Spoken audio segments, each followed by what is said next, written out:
अपना वक़्त ज़ाया करना है। क्योंकि इंसान जब एक चीज़ को अपने जहन में सवार कर लेता है, जब किसी चीज़ को अपना मकसद बना लेता है ना, तो फिर वो उस पर कुछ ना कुछ करने की कोशिश भी करता है। जब मैंने और आपने अपना मकसद बनाना है कि वक़्त को ज़ाया नहीं करना बल्कि कीमती बनाना है, तो उसके लिए हम कुछ ना कुछ करते करेंगे। मिसाल के तौर पे जब भी हमें याद आएगा हम अल्लाह का जिक्र करेंगे, ला इलाहा इल्लल्लाह, ये तो हर एक को आता है, ये वक़्त हमारा कीमती बन जाएगा। तो इसलिए मैंने और आपने कोशिश करनी है आज से कि अपने वक़्त को क्या करना है, कीमती बनाना है। कीमती क्या है कि किसी भी लगव काम को नहीं करना, कोई भी बुरा काम नहीं करना, किसी का दिल नहीं दुखाना, किसी को तंग नहीं करना, किसी का हक नहीं मारना, किसी का डाका नहीं मारना। ये सारे कामों से अपने आप को बचाना है। क्या करना है? सुबह उठना है, नमाज पढ़नी है, वक़्त कीमती बन गया। घर में आना है, तिलावत करनी है, वक़्त कीमती बन गया। अब रोजगार की तलाश के लिए आपने निकलना है, खाना खाना है। आप नियत ये करें कि मैंने रिज़्क़ हलाल कमाने के लिए जाना है, उसके लिए मेरे पेट में कुछ उतरेगा तो मैं कमाऊंगा ना। तो ये आपका खाना भी अल्लाह की नजरों में पसंदीदा बन जाएगा, वो भी आपका अल्लाह ताला अबस और फजूल नहीं जाने देंगे, वो भी आपके लिए बाइस अजर बन जाएगा। कहा आप अपने फायदे के लिए रहे हैं, उल्टा आपको अजर भी मिल रहा है।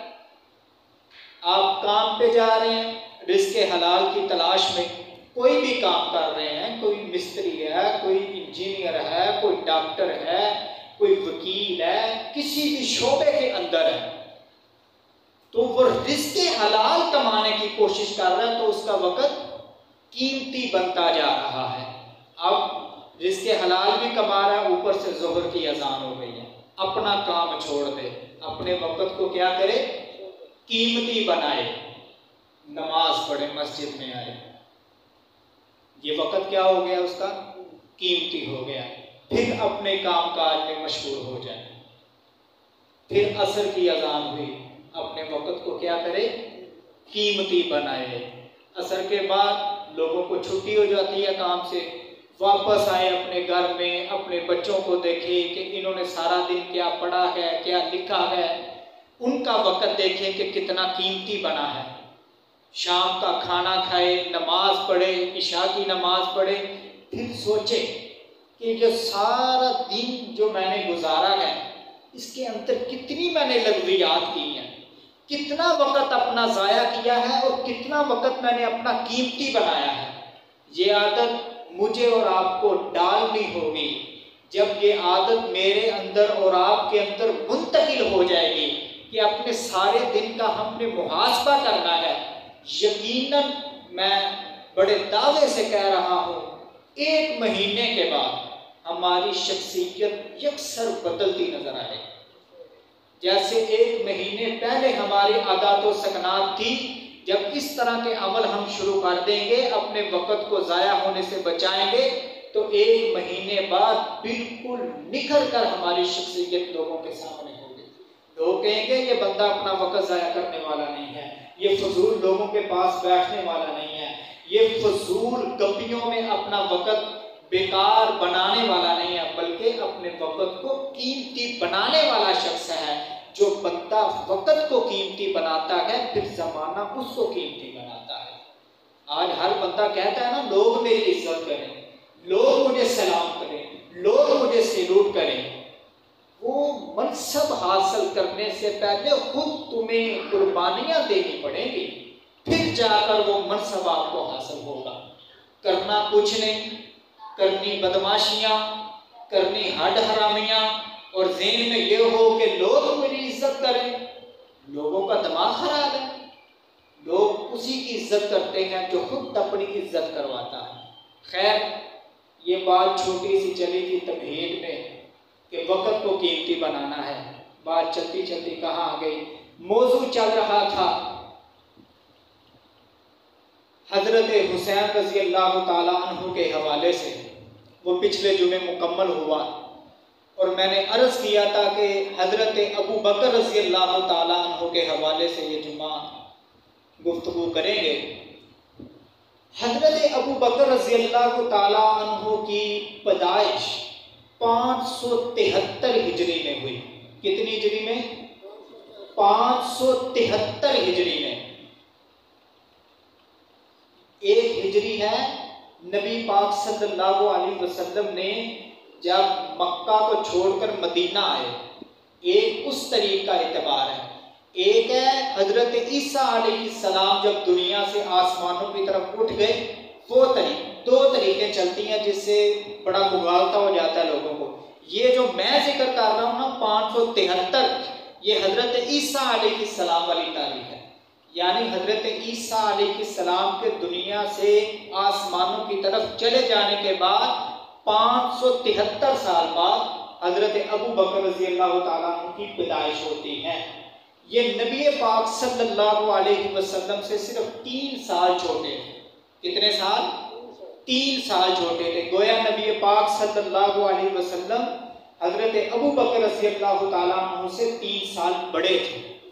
हज़रत अबू बकर जब इस्लाम कबूल नहीं किया था तो इसके बाद यानी नबी अलैहिस्सलातु वस्सलाम के ऐलान नबुव्वत से पहले नबी पाक सल्लल्लाहु अलैहि वसल्लम के साथ बड़ा दोस्ताना इनका माहौल था। इकट्ठे रहते थे, इकट्ठे खाते पीते, इकट्ठे, एक ही माहौल था, एक ही इलाके में रहते थे, इकट्ठे जवान हुए, 40 साल की उम्र तक इकट्ठे रहे। जब ऐलान नबुव्वत नबी पाक सल्लल्लाहु अलैहि वसल्लम ने किया उस वक़्त आपकी उम्र 40 साल थी। हज़रत अबू बकर की उम्र 37 साल थी। यानी हज़रत अबू बकर के 37 साल नबी पाक सल्लल्लाहु अलैहि वसल्लम के साथ गुजरे थे और ये अपने दौर के सरदार माने जाते थे। लोग इनसे अपने फैसले करवाते थे। ये उन लोगों में थे कि जिन्होंने उस दौर के अंदर शराब इतनी आम थी कि जो इज्जतदार लोग समझे जाते थे वो भी पीते, लेकिन हज़रत अबू बकर रज़ी अल्लाह ताला अन्हु ने अपने ऊपर इसको भी हराम करार दे दिया था। क्योंकि शराब की जो हुर्मत नाज़िल हुई थी वो जब मुसलमानों ने मक्का को छोड़कर मदीना हिजरत की उसके बाद जाके इसकी हुर्मत नाज़िल हुई। उससे पहले कोई इसकी मुमानत नहीं थी, लोग पीते थे, आम थी, तो ये इतनी बात मायूब नहीं समझी जाती थी। लेकिन हज़रत अबू बकर रज़ी अल्लाह ताला अन्हु इतने बाहया शख्स थे, इतने बाकिरदार शख्स थे कि वो चीज़ जो आम है, इज्जतदार लोग भी पीते हैं, उसको मायूब नहीं समझते, उसको भी हज़रत अबू बकर रज़ी अल्लाह ताला अन्हु मायूब समझते थे। यानी इस्लाम कबूल करने से पहले अपने मुआशरे के अंदर बड़ी इज्जत की निगाहों से इनको देखा जाता था। और ये बात बड़ी मशहूर और मारूफ थी मक्का के अंदर कि मोहम्मद का अगर कोई दोस्त है तो वो अबू बकर। आज हम जो कुरानी आयात या हदीस सुनाते हैं ये तो ऐलान नबुव्वत के बाद की दोस्ती की हदीसें हैं ना, लेकिन जब मेरे नबी ने ऐलान नबुव्वत नहीं किया था उस वक्त भी अरब के अंदर ये बात मशहूर थी कि नबी पाक सल्लल्लाहु अलैहि वसल्लम का अगर कोई दोस्त है वफादार तो वो अबू बकर है। ऐलान नबुव्वत तो बाद में हुआ, दोस्तियां तो पहले से थी हजरत अबू बकर के नबी पाक के साथ। जब ऐलान नबुव्वत हुआ, जब मेरे नबी पाक सल्लल्लाहु अलैहि वसल्लम ने पहाड़ की चोटी पे खड़े होकर ऐलान किया कि कूलू ला इलाहा इल्लल्लाह, कह दो कि अल्लाह के अलावा कोई मुश्किल कुशा नहीं है, कोई हाजत रवा नहीं है, कोई आलिमुल गैब नहीं है, कोई हाज़िर नाज़िर नहीं है, कोई नफ़े नुकसान का मालिक नहीं है, कोई औलाद देने वाला नहीं, कोई लेने वाला नहीं, बेड़े तारने वाला नहीं, कश्ती पार लगाने वाला नहीं है, सब कुछ एक अल्लाह है। जब ये ऐलान मेरे नबी ने किया उस वक़्त हज़रत अबू बकर रज़ी अल्लाह ताला अन्हु वहाँ मौजूद नहीं थे। उस वक़्त सब ने मेरे नबी को जुटला दिया। तो अबू जहल कहने लगा इसका जो सबसे बेहतरीन यार है ना अबू बकर, अगर उसको हमने अपने साथ मिला लिया ना तो ये हमारी बड़ी फतह होगी। अगर वो अबू बकर इसके साथ मिल गया तो मोहम्मद बड़ा मजबूत हो जाए। क्यों? मैं आगे चल के बताता हूँ हजरत अबू बकर मालदार कितने थे, इस्लाम कितना मजबूत हुआ था हजरत अबू बकर रज़ियल्लाहु ताला अन्हु की वजह से। वो अबू जहल वहां से गया, जाकर कहने लगा अबू बकर तुझे पता चला तेरे यार ने क्या कारनामा सरंजाम दे दिया? बोला क्या किया? उसने तेरे माबूदों को जुटला दिया है, वो लात मनात उज़्ज़ा इन सब की नफी कर रहा है। वो कह रहा है आज के बाद सर झुकाना है तो एक अल्लाह के सामने झुकाना है, आज के बाद इबादत करनी है तो सिर्फ एक अल्लाह की करनी है, आज के बाद मन्नत मनौतियां देनी है तो सिर्फ एक अल्लाह की देनी है। अबू बकर कहने लगे अच्छा मैं अभी जाकर पूछता हूँ। जाते हैं नबी पाक सल्लल्लाहु अलैहि वसल्लम के पास हजरत अबू बकर, अभी कोई बातचीत नहीं होती। अल्लाह के नबी कहते हैं अबू बकर अल्लाह ने मेरे सर पे नबुव्वत का ताज सजा दिया है, मुझे अल्लाह ने नबी बना दिया है। हजरत अबू बकर ने ना चूं की ना चा की ना अगरचे ना मगरचे ना कोई दलील मांगी, कुछ नहीं। कहा अगर आप अल्लाह के नबी हैं तो अबू बकर आपका पहला उम्मती है। इसीलिए तो एक मौके पे नबी पाक सल्लल्लाहु अलैहि वसल्लम ने फरमाया कि मैंने जिस किसी के सामने भी अपनी नबुव्वत को लेकर गया ना, उसने दलील मांगी, उसने मोर्चा मांगा, उसने हुज्जत मांगी, किसी ने मोहलत मांगी, किसी ने कहा मशवरा करूंगा, किसी ने कहा बाप से पूछ लो, किसी ने कहा माँ से पूछ लो, किसी ने कहा बरादरी वालों को जाके पहले मैं पूछ लूं कि वो इजाजत देते हैं कि नहीं। आया अबू जहल, कहने लगा देखना आज मोहम्मद को झूठा साबित करूंगा, नाउजुबिल्लाह। बंद मुट्ठी में कंकरियां लेकर आया, कहने लगा मोहम्मद अगर सच्चा है तो बता मेरी मुट्ठी में क्या है, अगर तूने बता दिया ना मेरी मुट्ठी में क्या है तो मैं तेरे ऊपर ईमान ले आऊंगा। यानी मौजज़ा मांग रहा था। मेरे नबी ने कहा मैं बताऊं तेरी मुट्ठी में क्या है, या तेरी मुट्ठी में जो चीज है वो खुद बोल कर कहे कि मैं मोहम्मद कौन हूं। मेरे नबी ने सिर्फ इतना ही कहा, अभी बंद मुट्ठी में कंकरियां कलमा पढ़ने लग पड़े, अशहदु अल्ला इलाहा इल्लल्लाह व अशहदु अन्ना मुहम्मदन अब्दुहु व रसूलुहु। लेकिन उस बदबख्त ने फिर भी ना माना, एक मरतबा फिर आया, अगर तू वाकई नबी है तो मोर्चा दिखा। हजरत सालेह के कहने पर अल्लाह ने पहाड़ियों से ऊंटनी को निकाल दिया था, हजरत सुलेमान का तख्त अल्लाह ने हवा में उड़ा दिया था, हजरत मूसा की लाठी को अल्लाह ने सांप बना दिया था। ए मोहम्मद अगर तू सच्चा नबी है चांद के दो टुकड़े कर कर दिखा, फिर मानेंगे नबी है। मेरे नबी ने हाथ की उंगली का इशारा किया चांद की तरफ, अल्लाह ने तो टुकड़े करके रखे, लेकिन वो बदबख्त कितना, वो फिर भी ना माना। लेकिन देखिए हजरत अबू बकर की तरफ रज़ी अल्लाह तआला को, मेरे नबी फरमाते हैं मैंने जिस पर भी ईमान पेश किया हर एक ने मुझसे मोहलत मांगी, हर एक ने मुझसे कहा कि कुछ देर मुझे मोहलत दीजिए, लेकिन अबू बकर वो वाहिद शख्स है जिसने, मैंने कहा नबी हूं तो उसने कहा मैं आपका पहला उम्मती हूं। हजरत अबू बकर रज़ी अल्लाह तआला को ईमान कब लाए? पहले नंबर पर लाए, दूसरे नंबर पर लाए, तीसरे नंबर पर लाए, चौथे नंबर पर लाए। इन 4 नंबरों का ही फर्क है। कोई कहता है पहले नंबर पर, कोई कहता है दूसरे नंबर पर, कोई कहता है तीसरे, कोई कहता है चौथे। वो किस तरह? हजरत खदीजा रज़ी अल्लाह तआला अन्हा थी कि जब नबी पाक सल्लल्लाहु अलैहि वसल्लम गार में वही आई पहले तो अपने घर आए, स्कूल की किताबों में आपने पढ़ा होगा, आपने फरमाया ज़म्मिलूनी मुझ पर चादर दे दो। हजरत खदीजा परेशान कि आज से पहले तो ये हालत मैंने देखी नहीं, आज क्या हो गया? कहने लगे फरिश्ता आया था, ये कलिमात मुझे दे गया, फरमाया ये आप अल्लाह के नबी हैं, ये नबियों के साथ ही ऐसे सलूक हुआ करते हैं, उनके साथ ही ऐसे मामलात हुआ करते हैं।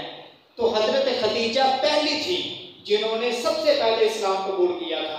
फिर आपके एक गुलाम थे हजरत ज़ैद, उनके बारे में भी आता है, उन्होंने भी सुनते ही इस्लाम कबूल कर लिया था। फिर हजरत अली मुर्तज़ा रज़ी अल्लाह तआला को बच्चे थे 10 साल की उम्र, उनके वालिद दुनिया से चले गए, तो वो नबी पाक सल्लल्लाहु अलैहि वसल्लम की परवरिश में थे। ये बात बहुत कम लोगों को पता है कि हजरत अली की परवरिश खुद नबी पाक सल्लल्लाहु अलैहि वसल्लम ने की थी, तो उन्होंने भी फौरन इस्लाम कबूल कर लिया था। ये 4 शख्सियात थी जिन्होंने सबसे पहले इस्लाम कबूल किया। अब इन चारों में से किसने पहले किया, किसने दूसरे नंबर पर किया, किसने तीसरे पे, अब ये कोई फाइनल नहीं कर सकता।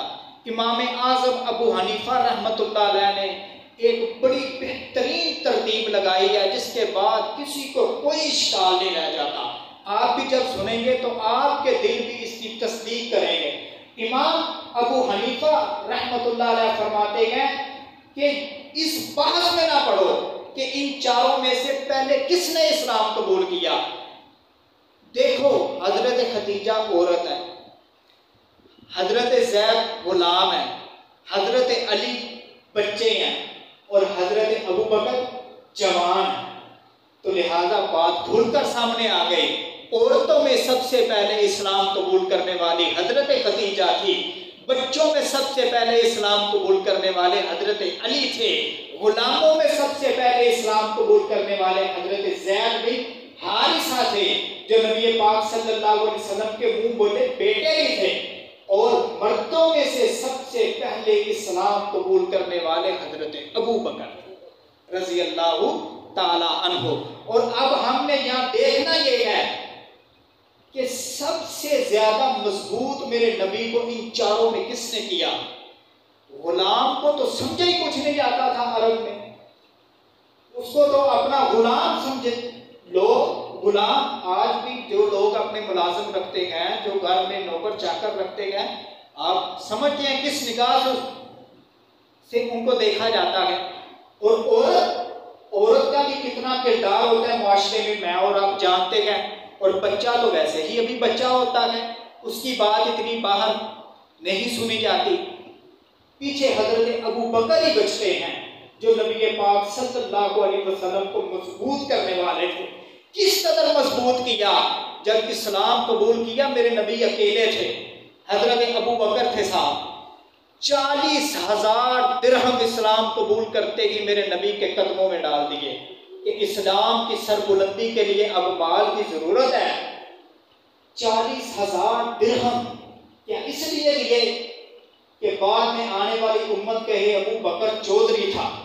क्या इसलिए दिए कि बाद में आने वाले लोग कहें कि अबू बकर ने बड़ा एहसान कर दिया उम्मत पर? नहीं, किस लिए दिए? अल्लाह ने उसको कुरान का हिस्सा बना दिया। 30वें पारे में सूरतुल लैल के अंदर अल्लाह फरमाते हैं वसयुजन्नबुहल अत्का अल्लज़ी युती मालहु यतज़क्का व मा लि अहदिन इंदहु मिन निअमतिन तुजज़ा। पढ़िए इसका तर्जुमा। अल्लाह फरमाते हैं उस बंदे ने अपना माल अल्लाह की रजा को तलाश करने के लिए मोहम्मद के कदमों में डाला था। इल्लब्तिगा वजह रब्बिहिल आला, अपने बड़े रब को राजी करने के लिए। अल्लाह उसने तुझे राजी करने के लिए इतना माल अल्लाह की राह में दे दिया। क्या वो अपने मकसद में कामयाब हो गया? क्या उसने जो तुझे राजी करना चाहा था तो हो गया? अल्लाह आगे जिक्र करते हैं वाला सौफा यरज़ा, मैं अलबत्ता लाजमी तौर पे अबू बकर से राजी हो गया। अल्लाह को कितना अमल ये पसंद आया हजरत अबू बकर का कि इस्लाम कबूल करते ही अल्लाह की राह में इतना माल दे दिया कि अल्लाह ताला ने उसको कुरान का हिस्सा बना दिया। जब तक कुरान ये बाकी रहेगा हजरत अबू बकर का कारनामा ये लोगों को सुनने को मिलता रहेगा। अल्लाहु अकबर कबीरा। फिर हजरत अबू बकर रज़ी अल्लाह ताला अन्हु बैठे नहीं हैं कि मैंने अब इस्लाम कबूल कर लिया, जन्नत का मुस्तहिक बन गया, बस ना, निकलते हैं बाहर। ताजर थे, बड़ा नाम था, बड़े इज्जत वाले समझे जाते थे, बड़ी मोतबर शख्सियत समझी जाती थी। जाते हैं हजरत अब्दुर्रहमान इब्न औफ, बड़े ताजरों में से मक्का के, उनके पास जाते हैं, उनको ईमान पेश करते हैं, वो मुसलमान हो जाते हैं। वो अब्दुर्रहमान जिनके बारे में नबी पाक सल्लल्लाहु अलैहि वसल्लम ने फरमाया, अब्दुर्रहमान अल्लाह ने तेरी तिजारत में इतनी बरकत डाली है कि तू अगर मट्टी में भी हाथ डालता है तो अल्लाह उस मट्टी को सोना बना देते हैं। तशबीह दी है कि इस कदर बरकत वाला है कि जिस कारोबार के अंदर भी तू हाथ डालता है अल्लाह तेरे लिए वो बाइस से बरकत बना देते हैं। फिर हजरत उस्मान रज़ी अल्लाह तआला अन्हु इतने बड़े ताजर थे, इतने बड़े ताजर थे कि एक जंग के मौके के नबी पाक सल्लल्लाहु अलैहि वसल्लम ने ऐलान किया कि चंदे की ज़रूरत है, तो हजरत उस्मान खड़े होते हैं, अल्लाह के नबी मेरी तरफ से 100 ऊँट। फिर ऐलान किया और ज़रूरत है, हजरत उस्मान फिर खड़े हो गए, 100 ऊँट। तीसरी मरतबा फिर ऐलान किया, हजरत उस्मान फिर खड़े हो गए, 100 ऊँट। चौथी मरतबा फिर ऐलान किया, फिर खड़े हो गए, फरमाया 100 घोड़ा। पांचवी मरतबा खड़े हो गए, उस्मान बस बिकार किसी और में भी हिस्सा लेने को। इतने बड़े ताजर थे। हजरत अबू बकर गए, ईमान पेश किया, इस्लाम कबूल कर। 5 सहाबी जो अशरा मुबशरा में शामिल हैं, 5 सहाबी जो अशरा मुबशरा, क्या मतलब? वो सहाबी जिनको अल्लाह ताला ने अल्लाह के नबी ने एक ही मजलिस के अंदर नाम लेकर कहा कि तुम सब जन्नती हो। उनमें से 5 सहाबी जिनके नाम हजरत उस्मान, हजरत जुबैर, हजरत अब्दुर्रहमान बिन औफ और इसी तरह हजरत सईद, हजरत तलहा, ये 5 सहाबी थे जो हजरत अबू बकर के कहने पे मुशर्रफ इस्लाम हुए। और इन 5 में से 2 बड़े ताजर थे। और आप ये बात समझते हैं, किसी भी इदारे की कामयाबी के लिए सरमायादारों के साथ ताल्लुकात होना बड़ा ज़रूरी है। ये कारी साहब बैठे हुए हैं, ये मदरसा चला रहे हैं, सरमायादारों के साथ ताल्लुकात होने चाहिए क्या नहीं होने चाहिए? ये मस्जिद है, ये बिजली का बिल, ये और सारे मामला, तनख्वाहें, सरमायादारों के साथ ताल्लुकात होंगे तो ये मामला चलेंगे ना।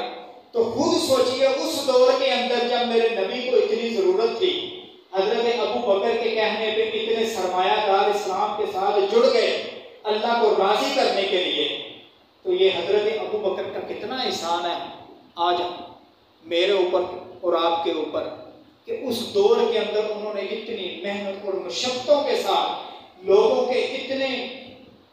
आपको मैं वाक़या सुनाता हूँ, मैंने और आपने क्या तकलीफ़ें उठाई हैं दीन इस्लाम के लिए, कुछ भी नहीं। हजरत अबू बकर रज़ी अल्लाह तआला अन्हु तबलीग करने के लिए नबी पाक सल्लल्लाहु अलैहि वसल्लम के साथ चलते हैं, बहस मुबासा हो जाता है। क्यों? जब अगले बंदे को आपने कहना है कि तेरा ये मबूद कुछ नहीं कर सकता, सब कुछ करने वाला अकेला अल्लाह है, जल्दी पुश्ती चलते आ रहे हो, आबा अजदाद नस्ल दर नस्ल शिरक में चलते आ रहे हो, उनको बदलना बड़ा मुश्किल होता है, बहुत मुश्किल होता है उन लोगों को बदलना जो नस्ल दर नस्ल शिरक में डूबे हुए हो। तो जब उनको तबलीग कर रहे थे नबी पाक सल्लल्लाहु अलैहि वसल्लम ने काफिर उठा, जोरदार तमाचा मारा हजरत अबू बकर के मुंह में। आप खुद सोचें कि आप किसी के लिए दर्द दिल लेकर उसको जहन्नम से निकाल कर जन्नत की तरफ ला रहे हो और ऊपर से वो आपके मुंह पे थप्पड़ मार दे, आपका दिल कितना टूटेगा। इसलिए उन लोगों ने ये तकलीफें उठाई। हजरत अबू बकर रज़ी अल्लाह तआला अन्हु, इनके खानदान को अल्लाह ने वो खुसूसियत बख्शी है जो किसी और को नहीं दी। क्या? ये बैयत वक़्त 4 नस्लों में सहाबी हैं और कोई भी ऐसी नस्ल नहीं मिलती सहाबा में जो 4 नस्लों में नबी पाक सल्लल्लाहु अलैहि वसल्लम को देखने वाले हों।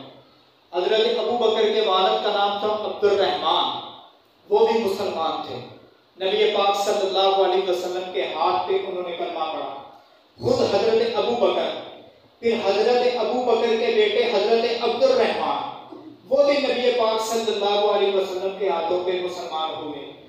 फिर हजरत अब्दुर्रहमान के बेटे अबू अतीक, वो भी नबी पाक सल्लल्लाहु अलैहि वसल्लम के हाथों पे मुसलमान हुए। यानी 4 नस्लें सहाबी हैं, बाकी किसी को ये शर्फ हासिल नहीं हुआ। तो ये हजरत अबू बकर रज़ी अल्लाह तआला अन्हु की बड़ी शान है कि अल्लाह ताला ने उनको ये मकाम बख्शा कि उनकी 4 नस्लें सहाबी हैं। ये बहुत बड़ा ऊंचा अमल है। इतना ऊंचा अमल कि 4 नस्लें सहाबी होने का मतलब यह है कि 4 नस्लें जन्नती हैं, क्योंकि जो सहाबी है वो जन्नती है। इसी तरह हजरत अबू बकर रजी अल्लाह ताला अन्हु की शान पर एक और हदीस सुन लें। हजरत अमर बिन आस रजी अल्लाह ताला अन्हु बड़े जंगजू थे, बहुत बड़े सिपा सलार थे। इंशाल्लाह कभी इनकी जिंदगी पे भी बात करेंगे। इनको अल्लाह के नबी ने एक लश्कर का सरबराह मुकर्रर किया और जंग की तरफ रवाना करने लगे। और जंग पर जाने से पहले तरीका हुआ करता था कि नबी पाक सल्लल्लाहु अलैहि वसल्लम के पास आते, उनसे दुआएं लेते और फिर जाते। जब ये अल्लाह के नबी के पास आए और कहने लगे, अल्लाह के नबी एक बात बताइए राज की। अमर क्या पूछना चाहता है? अल्लाह के नबी आपको सबसे ज्यादा मोहब्बत किससे है? फरमाया मुझे सबसे ज्यादा मोहब्बत अपनी बीवी आयशा से है। फरमाया नहीं नहीं, वो तो आपका घर का मामला है, घर के बाहर आपको सबसे ज्यादा किससे मोहब्बत है? फरमाया अबू बकर से। फरमाया उसके बाद किससे है? फरमाया उमर से। फरमाया उसके बाद किससे है? फरमाया उस्मान से। कहते हैं इसके बाद मैं खामोश हो गया कि कहीं ये ना हो कि मेरा नाम सबसे आखिर में जाकर आए। ये हदीस सुनाने का मकसद ये है कि अल्लाह के नबी ने कहा सबसे ज्यादा मैं जिससे मोहब्बत करता हूँ अपने घर के अलावा वो अबू बकर है रजी अल्लाह ताला अन्हु। इसी तरह एक मौके पे अल्लाह के नबी जनाब मोहम्मद सल्लल्लाहु अलैहि वसल्लम पर कुरान नाज़िल हुआ। 25वें पारे में आयत है वशाविरहुम फिल अम्र फइज़ा अज़मता फतवक्कल अलल्लाह इन्नल्लाह युहिब्बुल मुतवक्किलीन। मेरा नबी तूने भरोसा तो मुझ पर ही करना है, तूने आखिरी फैसला तो मेरा ही मानना है। मैं अल्लाह ने जो कहना करना तो तूने वही है, लेकिन जब भी कोई मामला तुझे पेश आया करे ना तो अपने अबू बकर और उमर से मशवरे जरूर लिया कर। यानी अल्लाह ताला ने हजरत अबू बकर को मुशीर नबुव्वत करार दे दिया। ये कितनी बड़ी सादत की बात है, ये कितनी बड़ी खुशकिस्मती की बात है कि नबी पाक सल्लल्लाहु अलैहि वसल्लम का मुशीर खुद अल्लाह ने हजरत अबू बकर को बनाया। तो इसलिए मुझे और आपको चाहिए कि हम इन जैसी शख्सियात से मोहब्बत करें, इन जैसी शख्सियात का दिफा करें। और दिफा किस तरह करना है?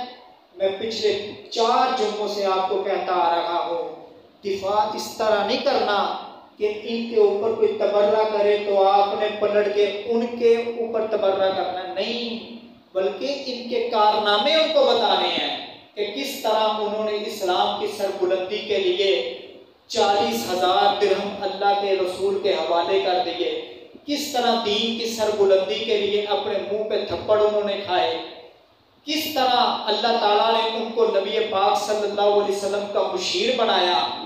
खुद नबी पाक सल्लल्लाहु अलैहि वसल्लम कहते हैं कि मुझे सबसे ज्यादा जो मोहब्बत है वो अबू बकर से है। अभी टाइम नहीं, मैं आपको क्या क्या वाकयात सुनाऊं। कुरान ने जिस सहाबी की सहाबियत को खोल के बयान किया गया ना, नाम लेकर जिस सहाबी का तस्करा अल्लाह ने कुरान में किया गया वो सिर्फ हजरत अबू बकर रज़ियल्लाहु ताला अन्हु। सूरत तौबा पढ़िए, 10वें पारे के अंदर जब निसफ होता है वो वाला रुकू, वो सारा हजरत अबू बकर और नबी पाक सल्लल्लाहु अलैहि वसल्लम के हवाले से। जब गार की तरफ हिजरत करके जाते हैं, अल्लाह कहते हैं कि देख अबू बकर कभी आगे होता है, कभी पीछे होता है, कभी दाएं होता है, कभी बाएं होता है कि मोहम्मद पे हमला ना हो जाए। आसमानों से वही नाज़िल होती है, मोहम्मद इज़ यक़ूलु लिसाहिबिही ला तहज़न इन्नल्लाह माना। अपने साथी को तसल्ली दे, इतना परेशान ना हो, ला तहज़न, गम ना करे, दिल के अंदर खौफ ना डाले कि दुश्मन हमला कर देंगे। इन्नल्लाह माना, ये नहीं कहा मोहम्मद मैं तेरे नहीं, मैं तुम दोनों के साथ हूँ, मैं अबू बकर के साथ भी हूँ। अबू बकर की तो ये शान है। इस तरह आपने उनको कहना है, बहस मुबासा नहीं करना, बल्कि इनकी कारकर्दगियां, इनके कारनामे। बहस मुबासा करना तो वो तो एक सियासी कल्चर हो गया, सियासी बहस में तो ऐसा ही होता है ना